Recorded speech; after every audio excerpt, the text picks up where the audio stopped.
República Dominicana y el mundo, ¿qué tal? Sean todos ustedes bienvenidos a una edición nueva de su espacio, la mejor forma de estar debidamente enterados de lo que acontece tanto a nivel nacional como internacional, viajando siempre sobre la poderosísima señal de esta, su estación favorita, televisión multimedia, Metrovisión, que llega real y efectivamente a todos los rincones de nuestra hermosa República Dominicana y también nos permite ser recibidos a nivel de globo terráqueo gracias a la transmisión que en tiempo real hacemos por la internet y también porque nuestra señal está colgada y colocada en el satélite.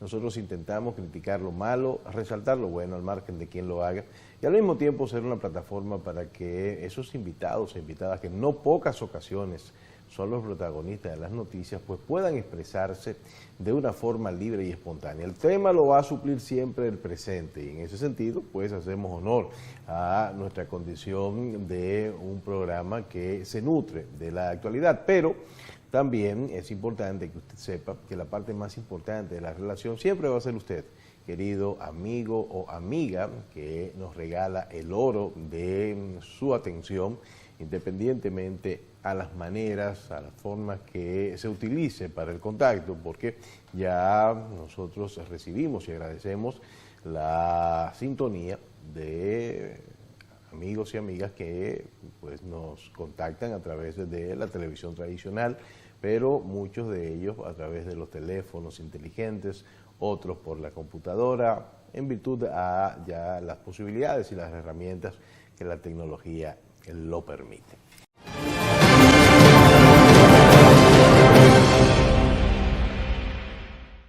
Amigos míos, miren, sigue el conocimiento de las medidas de coerción por parte de la jueza presidenta de los tribunales de atención permanente del Distrito Nacional, y me refiero a la magistrada Kenia Romero, a un grupo de imputados en la operación Calamar. Estamos hablando de 20 encartados en esta acusación, en este caso que involucra, según la imputación, un desfalco al Estado de 19.000 millones de pesos. Fue una audiencia maratónica donde después de 8 horas y un poco más de debates y más que de debates, de lectura de la petición del Ministerio Público, pues se ordenó un reenvío para este viernes. Una situación que desde el punto de vista eminentemente procesal es incorrecta. Es incorrecta porque las medidas de coerción, en virtud de lo que establece la norma, el Código Procesal Penal, no deben ser expedientes voluminosos. O sea, ahí se conoce lo que procesalmente hablando se llama la cintila probatoria. Una cintila probatoria que no es otra cosa que un briefing, un extracto de lo que se le imputa a la persona que razonablemente pudiera convertirse en un ilícito penal, y esto pues es conocido como base de el juez o la jueza que conoce la medida de coerción para determinar en virtud a lo que establece el petitorio, el pedimento del Ministerio Público frente a lo que la defensa técnica del encartado, el imputado o la imputada va a presentar, presupuestos de arraigo. Esa es la naturaleza per se de la medida de coerción. Una cintila probatoria que prácticamente establezca, defina cuál es el ilícito penal, por las razones que a priori se entiende que esa persona estaría en condición de autor de ese alegado ilícito, y el pedimento de una de las medidas de coerción, de las 7 que establece la ley 76-02.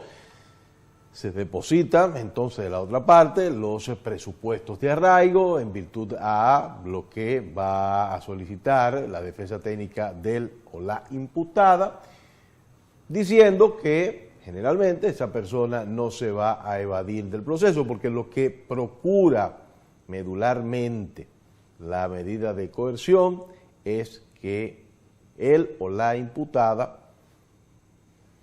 no se evada del proceso, no contamine pruebas, no accione para evitar la investigación en esa fase inicial. Entonces, cuando usted ve que hay un expediente tan voluminoso que es lo propio ya a la acusación formal, es decir, cuando ya se hace el acto conclusivo de acusación en virtud al plazo que se establezca, ustedes saben que procesalmente hablando los plazos se duplican si el caso es declarado complejo, que es también parte del petitorio que hacen los fiscales, pues entonces se da un expediente, digamos que más amplio en virtud a toda la investigación que se hizo, pero aquí ya se ha hecho una costumbre establecer expedientes voluminosos porque aunque la norma manda que sea una cintila, no impide que sea amplio. Entonces estamos hablando de un expediente más de 3.000 páginas, cerca de 3.000, 2.000 poquito más, poquito menos, dependiendo realmente de la impresión del documento, y van por la página creo que 65, entonces ya ustedes pueden ver que va para largo. De todas maneras, amigos y amigas televidentes, soy de los que creen, y voy a seguir diciendo, bueno, eso es parte del expediente, y de las pruebas que ellos aportan para los fiscales para sustentar la acusación. Pero soy de los que creen, amigos y amigas televidentes, que lo que se debe pedir en esta ocasión es lo mismo que hemos pedido en otras de estos casos que se han estado conociendo, algunos ya en juicios de fondo, otros en la gran mayoría todavía en la audiencia preliminar, es que se respete el debido proceso, que se establezca fundamentalmente lo que dice la Constitución de la República como columna vertebral, y es que toda persona es inocente hasta tanto se demuestre lo contrario, y en virtud a eso, que se respeten los derechos procesales tanto de la parte acusadora como de los acusados. Eso es lo que se pide, eso es lo que se espera, eso es lo que se aspira, porque estamos en un Estado de Derecho. Ahora, eso no impide tampoco que, sin ser tribunales, porque los programas de televisión no somos tribunales, no podamos comentar la gravedad de la acusación. A medida se van conociendo detalles de lo que se le imputa a estas 20 personas que encabezan 3 exministros del pasado gobierno, uno de ellos que fue candidato presidencial del hoy principal partido de oposición de la Liberación Dominicana, Gonzalo Castillo. Señores, es espeluznantemente grave. Son acusaciones muy, pero muy graves. Llama la atención que Gonzalo Castillo pues mantiene una actitud tranquila, para muchos risueña, pero su defensa técnica establece su pretensión de que él sea declarado con libertad pura y simple, en virtud a que entiende la defensa técnica que él no tiene nada que ver con lo que se está conociendo, con la imputación que se está realizando, porque realmente él no tuvo ningún tipo de participación en la acusación del tinglado que, según los fiscales, se estableció para defraudar al Estado a través de un mecanismo que involucraba la cesión de créditos a personas que tenían deudas de declaratoria en utilidad pública de terrenos, y se hicieron los mecanismos, los amaracos correspondientes a los fines de que a esas personas les pagaran deudas que estaban prácticamente perdidas a precios irrisorios, y que bueno, pues ahí un grupo de encartados pudiera sacar pingües beneficios. Él no está señalado como parte de ese tinglado, pero sí como receptor de esos recursos para los temas proselitistas, tanto internos como externos. Entonces, en virtud de eso, dicen los entendidos que pudiera ser que las pretensiones de su defensa técnica se estén sustentando. Yo no fui, Tirael, involucrado en esa mecánica, y yo solo recibí lo que como candidato me mandaban o me daban o se requería para la campaña. Son situaciones que tendrá que valorarse, repito, la magistrada que conoce la medida de coerción no es la que conoce el fondo, no es ni siquiera cuando le toque, la que conocerá las medidas, en este caso las pruebas en la audiencia preliminar, que es también una audiencia que no juzga ni a las personas ni a los hechos, solamente las pruebas, y las juzga precisamente para establecer, siempre y cuando, porque así lo dice la norma, sean obtenidas de manera lícita, para establecer si hay indicios. La cintila probatoria establece la posibilidad del hecho, y en la fase intermedia, la segunda fase, se establecen los indicios en virtud de las pruebas a cargo, pruebas a descargo. Entonces, ese o esa magistrada, que en este caso es Kendia, como juez de la instrucción, juez de garantías procesales, tanto para la parte acusadora como también la parte acusada, pues entonces valora las pruebas que, insisto, tienen que ser obtenidas de manera lícita, y establece si hay indicios que, de ser comprobados, serios, precisos y concordantes como para comprometer la responsabilidad penal del o la encartada, pues entonces ahí emite una de dos resoluciones. Si encuentra que los indicios son suficientes como para presumir razonablemente la presencia de una responsabilidad penal, pues entonces emite un auto de apertura a juicio de fondo, y si no, emite un auto de no al lugar. Esa sería la segunda fase, la fase intermedia. Luego vendría a los que son encontrados con indicios como para comprometer esa alegada responsabilidad penal, la tercera fase, o en este caso la jurisdicción de juicio, el envío a juicio de fondo, que entonces ahí ya de una manera más profunda, oral, pública, contradictoria, con réplicas, posibilidades de descenso, entonces ahí conoce el caso. En este caso ya no sería el juez de la instrucción, sino un tribunal colegiado, y pues entonces determinaría o la inocencia o la culpabilidad mediante una resolución o una sentencia que puede ser, dependiendo del caso, o de descargo o de condena. Ya la cuarta fase vendría a ser la fase recursiva para quienes apelen esa resolución, y la quinta, que es una modalidad nueva que trae el Código Procesal Penal, la Ley 76-02, modificada por la 11-15, que vendría a ser ya la ejecución de la pena. Sin embargo, amigos y amigas televidentes, lo que la población ha visto de una manera preocupante hasta cierto punto es el comportamiento, y más que el comportamiento, el tratamiento que se le ha dado a los delatores.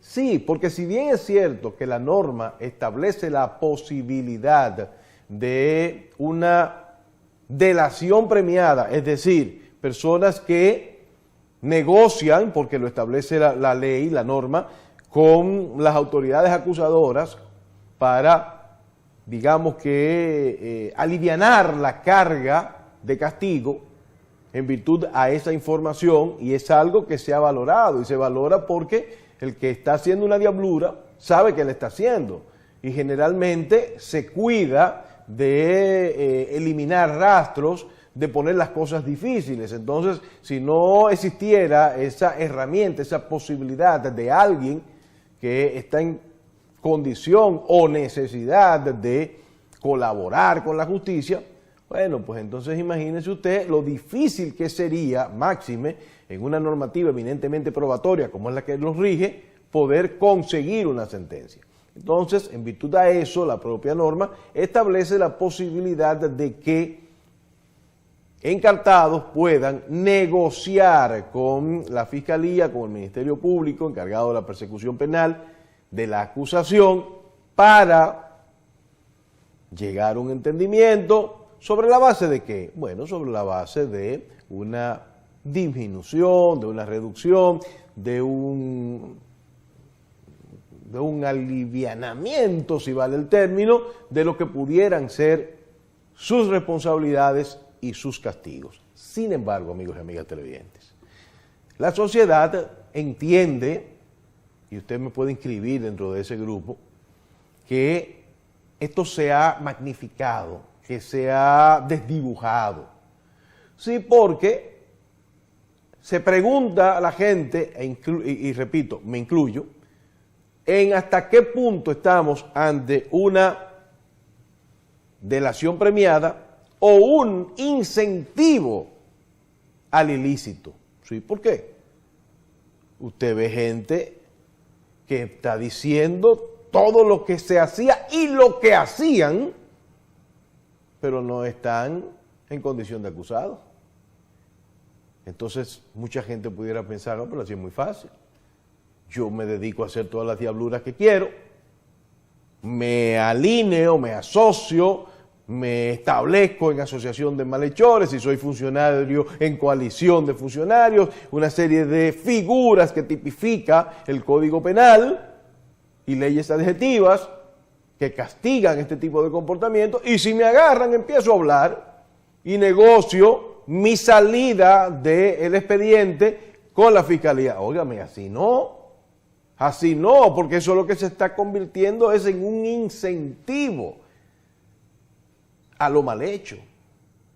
Fíjense que el tema puede ser delicado, porque si bien es cierto, es importante, es necesaria que exista esa herramienta a los fines de poder obtener sentencias condenatorias y acortar pasos investigativos, o por lo menos utilizarse como herramienta para la misma, no es menos cierto que usted no puede santificar a esa gente que está diciendo todo lo malo que se hizo y todo lo malo que ellos hicieron también,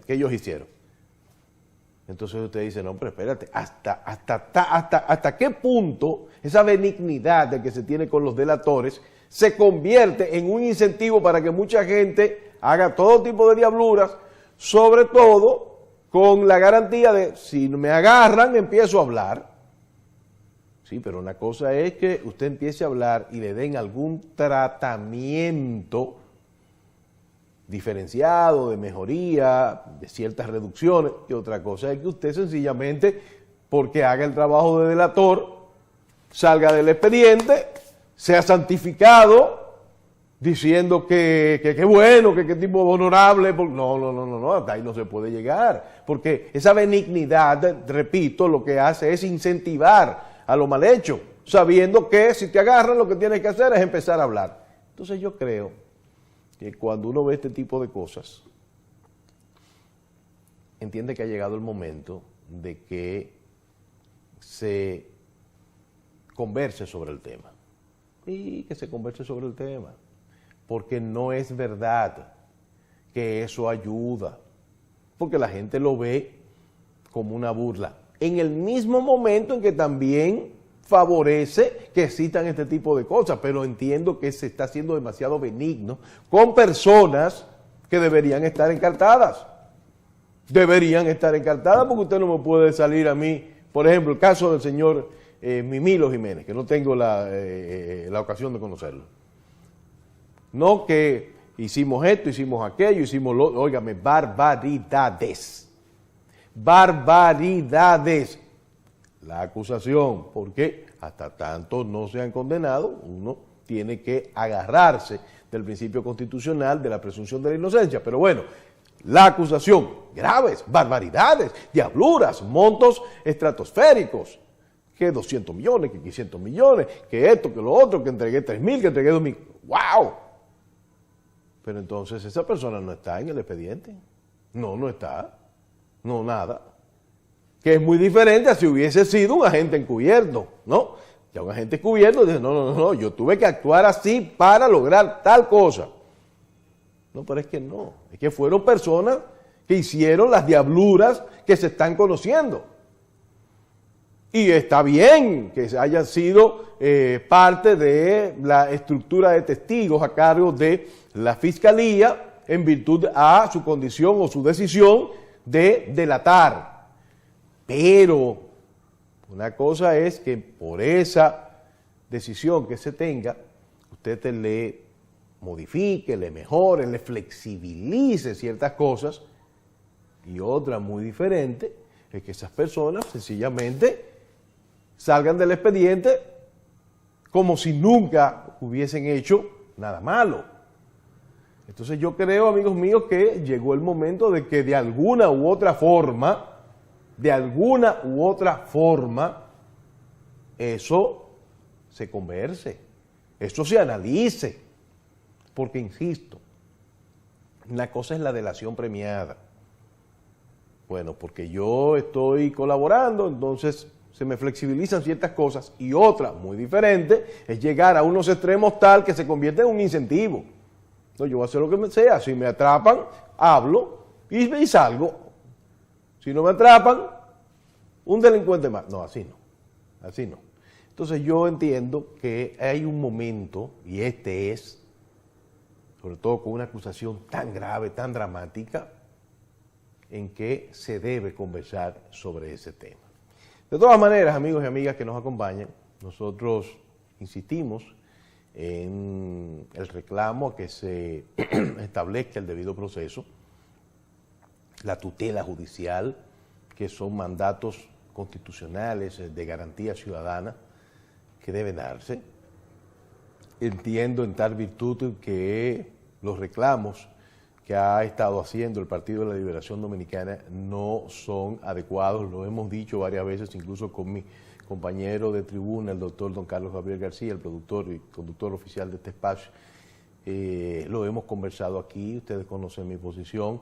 Entiendo que ha sido una estrategia incorrecta la utilizada por el Partido de la Liberación Dominicana, que las encuestas de los diferentes medios establecen claramente la reacción tipo boomerang adversa que ha tenido la sociedad, sobre todo porque entienden que han adoptado una actitud incorrecta, una actitud extrema, una actitud de, no quiero utilizar la palabra chantaje, pero por lo menos una actitud de presión innecesaria frente a un tema que lo único que hay que hacer es solicitar la debida tutela judicial, el cumplimiento del proceso, las garantías procesales para sus encartados, y digo sus encartados porque son miembros de su partido, y también, evidentemente, pues decir que van a estar, como vamos a estar toda la sociedad, monitoreando que ese tipo de protocolos procesales se cumpla.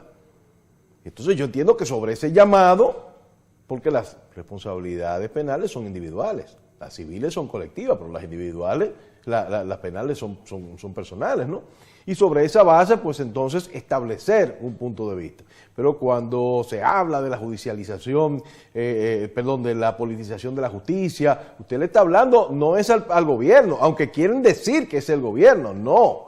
Usted le está hablando a una persona honorable que es la magistrada Miriam Germán, a punto tal que tanto el presidente partidario y el presidente de la República y jefe de grupo desde el punto de vista del funcionariado de una gran parte de los encartados, Danilo Medina, lo ha señalado de esa manera el miembro del comité político del PLD y, a mi juicio, uno de los estrategas más exitosos de la realidad de política nacional, el licenciado Francisco Javier García, también ha secundado eso de que estamos ante una acción de persecución política utilizando el brazo judicial, en este caso la Fiscalía.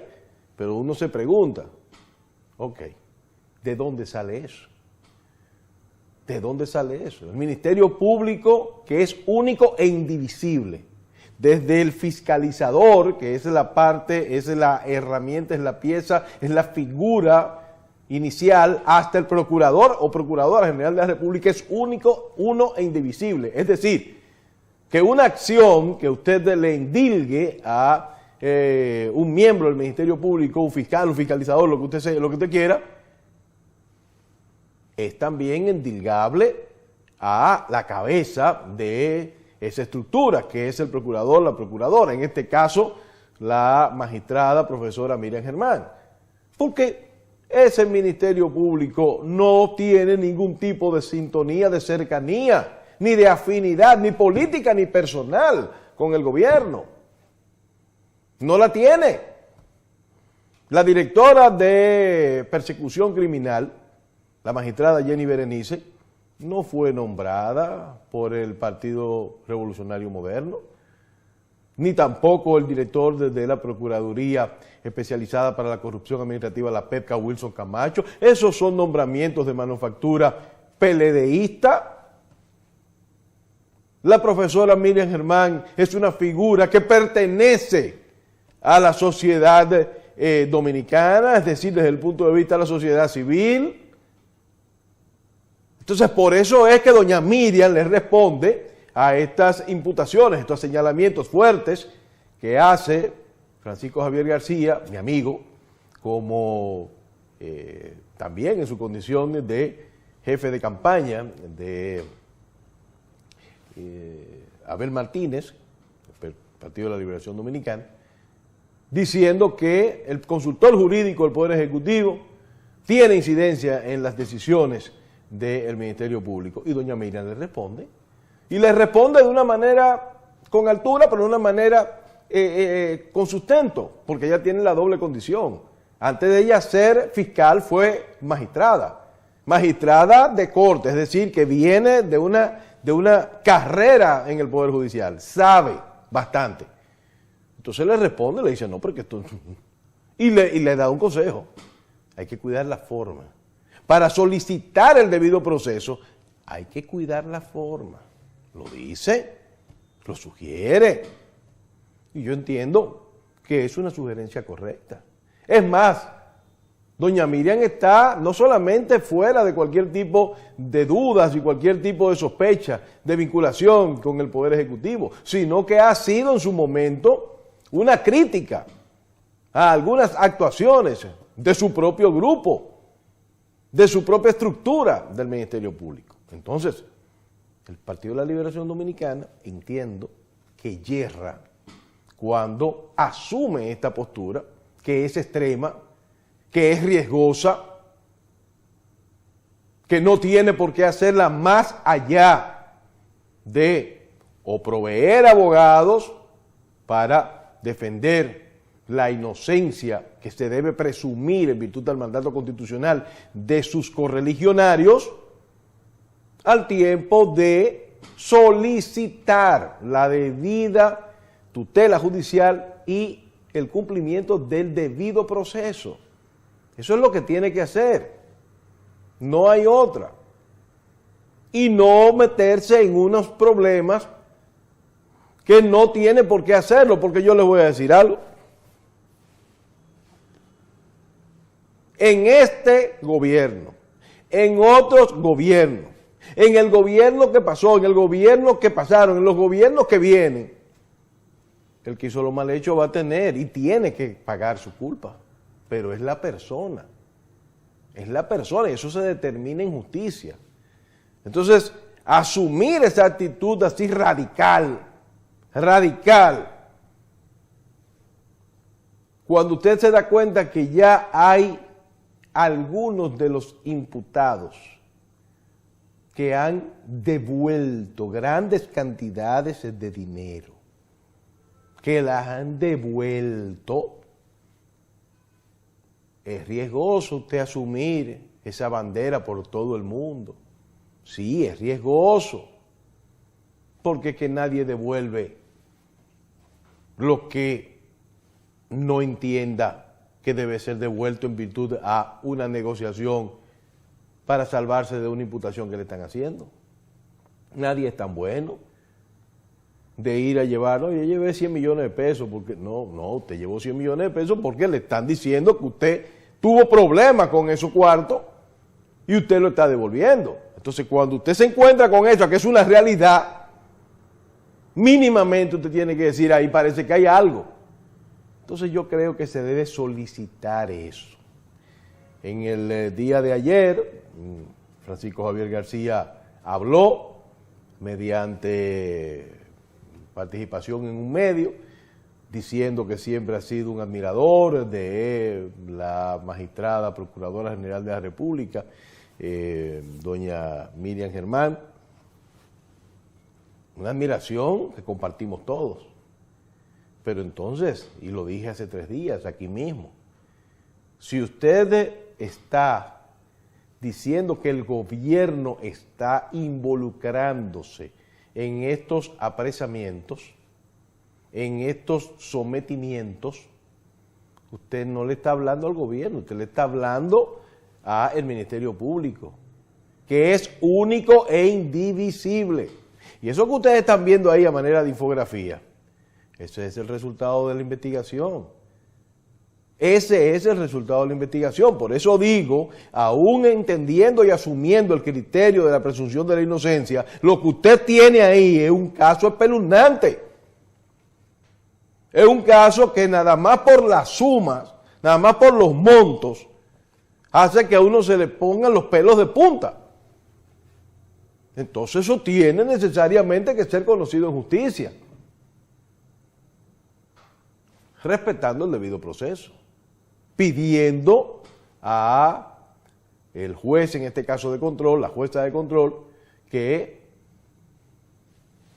garantice tanto las diligencias investigativas de la Fiscalía como las acciones de la defensa técnica o la material, si en algún momento dado se requiriera, de los imputados que, repito, muchos de ellos fueron funcionarios al más alto nivel del pasado gobierno y otros que son figuras de la vida nacional, donde se destaca el abogado y economista Ángel Locuar, que también tiene su versión de los hechos, pero eso tiene que ser validado en justicia, pero en justicia.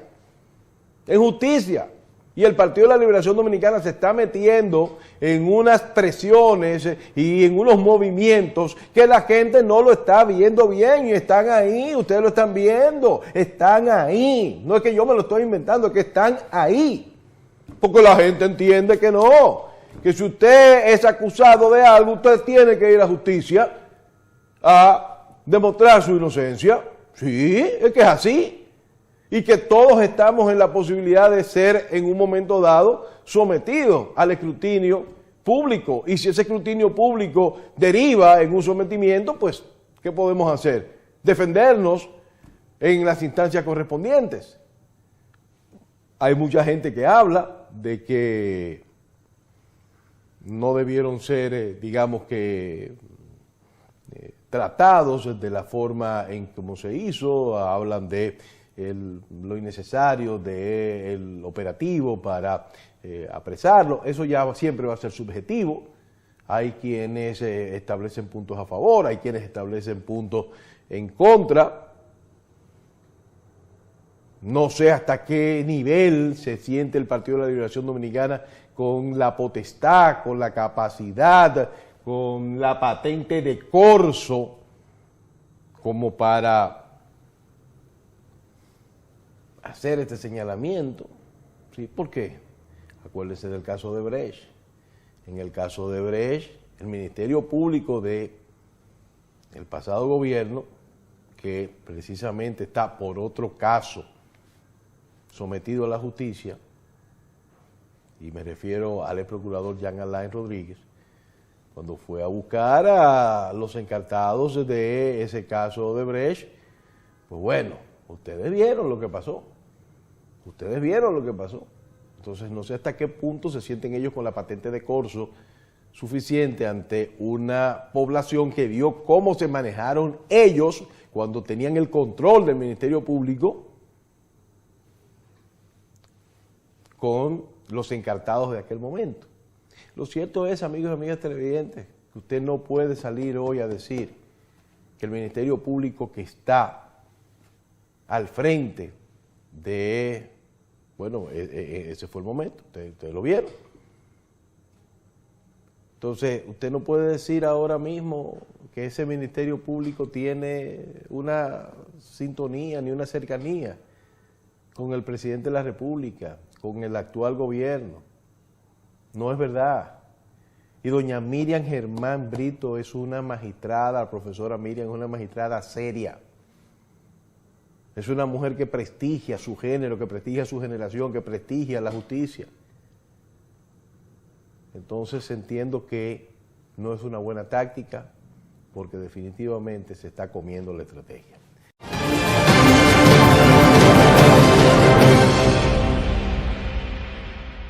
Nosotros vamos a hacer una muy breve pausa, nos vamos a poner en las manos de nuestro señor director, pero antes yo quiero felicitar realmente a el director del Instituto Nacional de Formación Técnico Profesional, el licenciado Rafael Santos, porque en esta semana tiene 15 días donde está dando palos, oigan, me está dando palos desde el punto de vista de la gestión. Recién acaba de terminar la feria de innovación, Innovatec, con unos resultados sencillamente maravillosos. Pero también, amigos y amigas televidentes, estuvo su director, Rafael Santos, en una reunión del Parlacén, donde pues fue reconocido por no solamente la labor que está haciendo al frente del Instituto Nacional de Formación Técnico Profesional, sino también por sus esfuerzos de integración y por una serie de iniciativas. Ahí, pues, Rafael Santos le pidió a los miembros del Parlacén elaborar una iniciativa de ley con el objetivo de homologar el currículum de formación de la región, que es una moción sencillamente importante. Eso fue dicho en una ponencia que tuvo en el Parlacén, donde fue reconocido, y ustedes lo recuerdan porque él también fue miembro dentro de su dilatada hoja de funcionario público a nivel nacional e internacional. Él fue también miembro del Parlacén. Pero hace unas horas firmó un acuerdo con la Fundación Justicia y Transparencia, que dirige mi querido y especial amigo Trajano Vidal Potentini, para promover la ética del Estado. Fundamental. ¿Por qué? Señores, porque el Infotep forma recursos humanos.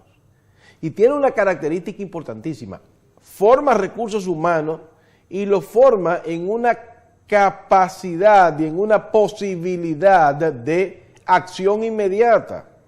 Sí, porque es una formación, digamos que de corto tiempo, de relativo corto tiempo, y esas personas van o a trabajar en el sector público o a trabajar en el sector privado. Entonces es importante que haya una estructura, un compromiso ético que de alguna u otra manera fortalezca la profilaxis de la sociedad. Entonces, en tal virtud se hizo este convenio para desarrollar iniciativas de promoción y difusión de la ética y la transparencia y la administración pública. Y yo felicito de verdad este acuerdo, este apoyo a la formación que se está ejecutando, así como también a los alcances de la misma. ¿Por qué? Porque también involucra, ¿saben a quién? A los privados de libertad. Sí, es amplio, es a todos los niveles.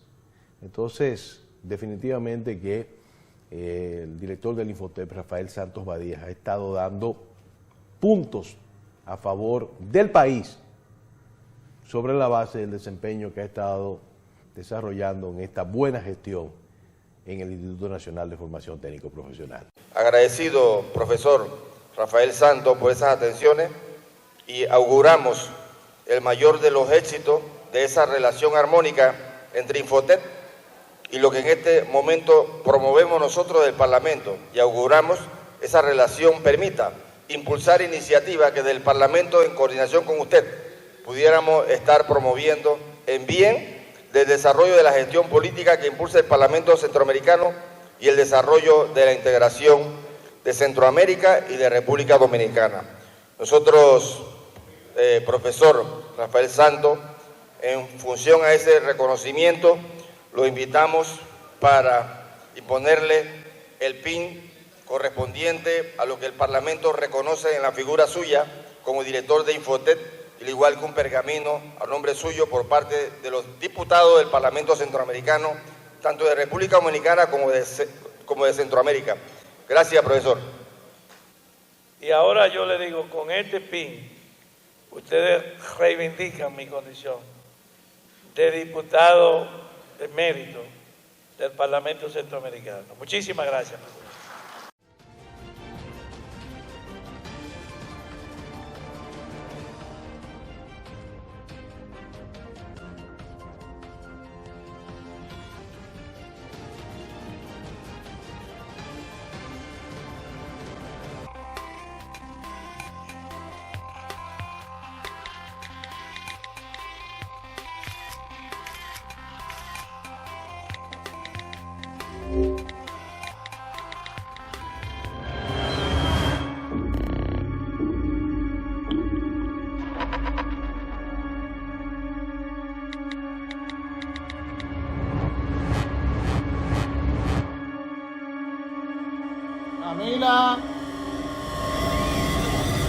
Cuidado con lo que compartes en línea. Darlo todo cuesta. Infórmate y protégete de la violencia en línea. UNICEF. Encuentra más información en unicef.org, /República Dominicana, /Darlo todo cuesta.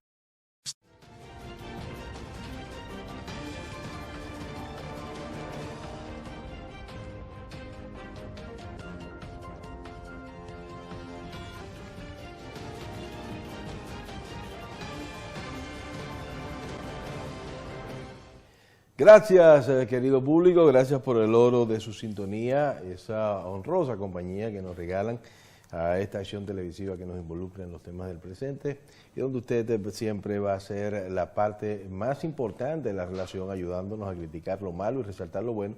Y en tal virtud, pues, agradecemos las útiles manifestaciones que recibimos a través de las redes sociales y también los insumos que en ocasiones utilizamos en el programa, porque nos dejan conocer sobre situaciones que acontecen en las diferentes comunidades y que después de la comprobación, evidentemente, nosotros pues intentamos poner la lupa periodística para que las autoridades puedan tomar cartas de solución en el asunto. Quiero hacer acuse de sintonía a personas que nos reportan la misma. Mi querido y especial amigo Fernando Berlis nos está viendo desde Villamella, aquí en el Gran Santo Domingo. También a Manuel Santos, el periodista Manuel Santos, que nos reporta a sintonía en el municipio de Santo Domingo Este, desde New Jersey. Es New Jersey que está bien. Bueno, dice aquí Estados Unidos, a la licenciada Josefina Domínguez, quien también está reportándonos sintonía. Personas que como ustedes no se regalan el privilegio de su atención, son muchos, no creo que se me haría difícil mencionarlos a todos, pero para ustedes va nuestro trabajo. Y quiero recalcar la fecha de hoy, 30 de marzo. 179 aniversario de la batalla del 30 de marzo.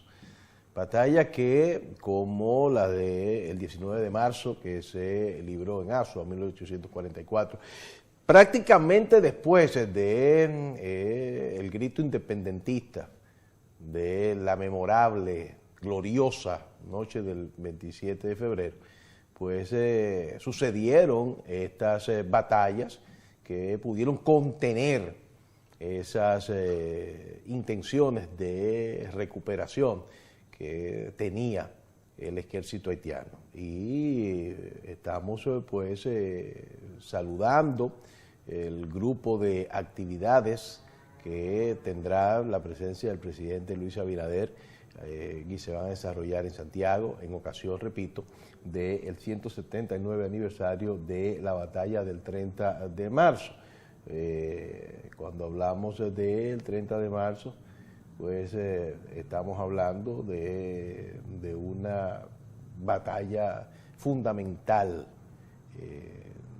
que nos devolvió prácticamente el blindaje que se necesitaba para poder seguir siendo una nación libre y soberana y respaldando, ¿no?, la acción febrerista. 179 aniversario, una batalla donde los patriotas dominicanos derrotaron al general Jean-Louis Pierrot, que comandaba las tropas del ejército haitiano, que estaban pero muy numéricamente superiores a nosotros, pero, señores, ahí estaba José María Imbert, el general José María Imbert, junto a héroes como Pedro Eugenio Pelletier, Ángel Reyes, Román Franco Vidó, Gaspar Polanco, José Nicolás Gómez, Fernando Valerio, José López, Lorenzo Mieses, Dionisio Mieses, Toribio Ramírez y Marcos Trinidad López,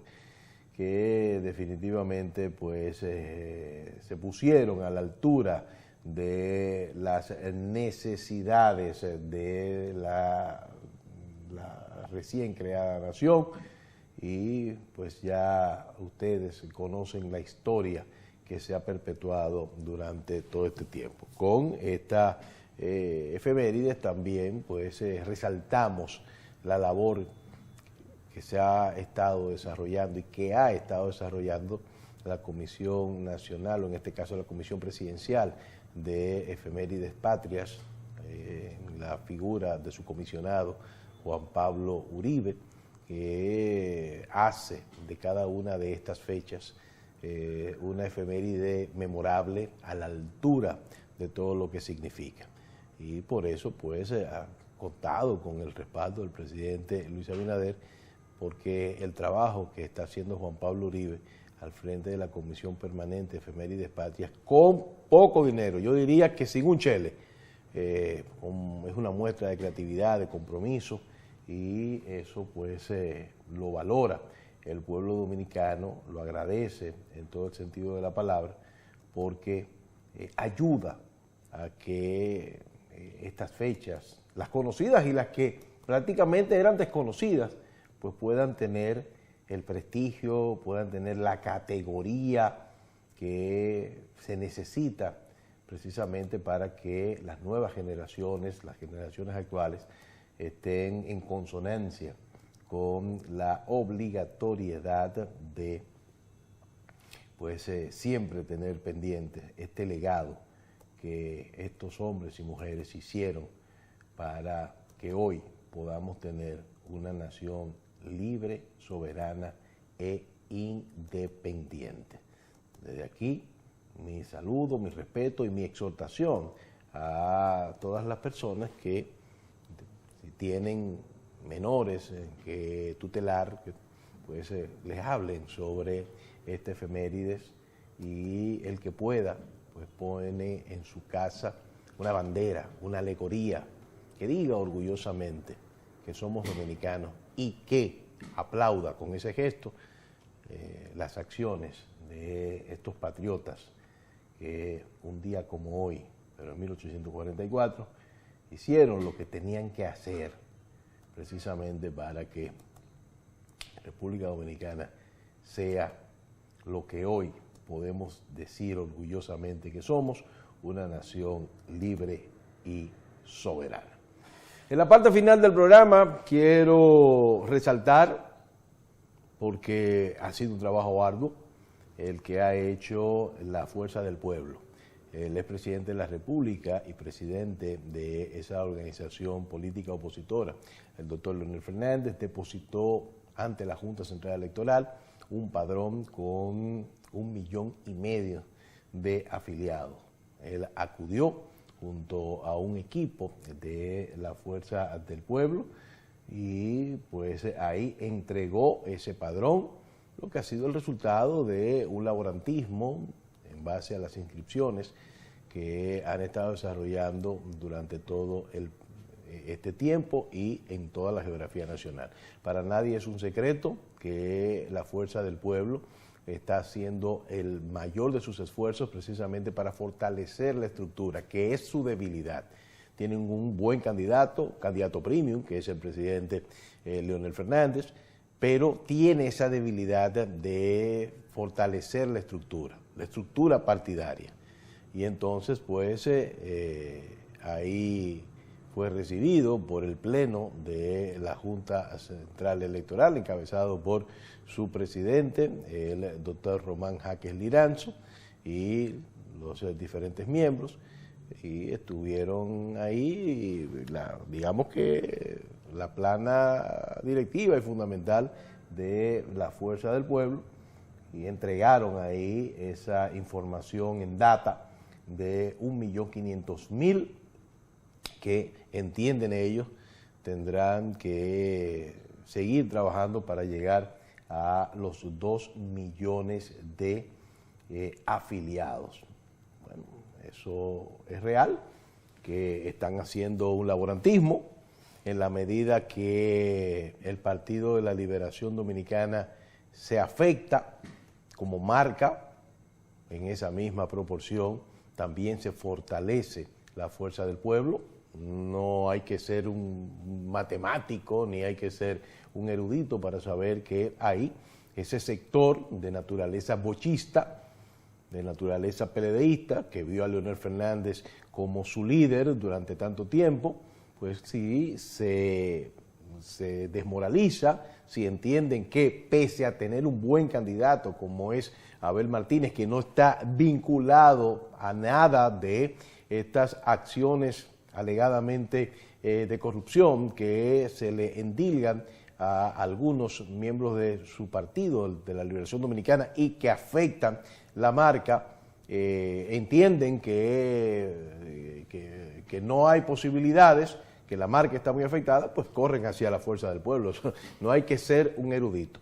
Y yo entiendo también que esto está en los ojos del candidato a vencer, que es el presidente Luis Abinader, que aunque no ha dicho oficialmente que va a la repostulación, tampoco es un secreto para nadie que es la ficha fundamental como carta de triunfo del oficialismo, porque incluso tiene una valoración muy por encima de lo que es la marca partidaria. El reto es trasladar esa buena valoración que tiene la población de Luis Abinader, porque ha sido un presidente que ha tenido que involucrarse en tiempos lamentablemente muy difíciles, pero que tiene resultados, y resultados que son reconocidos por la población, pues traspasar esa valoración a la marca partidaria. Entonces por ahí es que camina el asunto, pero esto que el presidente Fernández llevó a la Junta Central Electoral es el resultado de un laborantismo que muestra hacia dónde ellos están dirigidos. Ellos tienen la fortaleza de un candidato que no tiene que presentarse, todo el mundo lo conoce, un candidato con muchísimas condiciones, pero tienen la debilidad de que es un partido nuevo, es un partido que tiene que crear las estructuras y evidentemente que en eso ellos están. Usted me dirá, bueno, pero el PRM fue un partido nuevo también y creó las bases, pero con el PRM se dio otra situación que es diferente, y es que el PRM sí succionó completamente al PRD, que no fue lo que pasó con la Fuerza del Pueblo y el PLD. El PLD se fue una parte con Leonel Fernández, que se cuantificó en las elecciones pasadas en un 9%, un 8 puntos, casi 9%. pero con el PRD y el PRM fue completamente diferente. El PRM succionó prácticamente la militancia del PRD y de ahí entonces la fortaleza del mismo. Esto se pone interesante, pero se pone interesante en el momento en que ya nuestro coordinador nos hace muchísimas señas. Yo pensé que era que cumplía años cuando me decía 1-1 y es que me quedaba un minuto, pero nos vamos a reencontrar en una próxima ocasión cuando perpetuemos este encuentro que hacemos todos los días para ustedes, donde nos involucramos en los temas del presente, intentamos criticar lo malo y resaltar lo bueno, al margen de quien lo haga, y donde usted siempre, absolutamente siempre, va a ser la parte más importante. Yo soy Duvernay César. Nos vemos, si Dios quiere.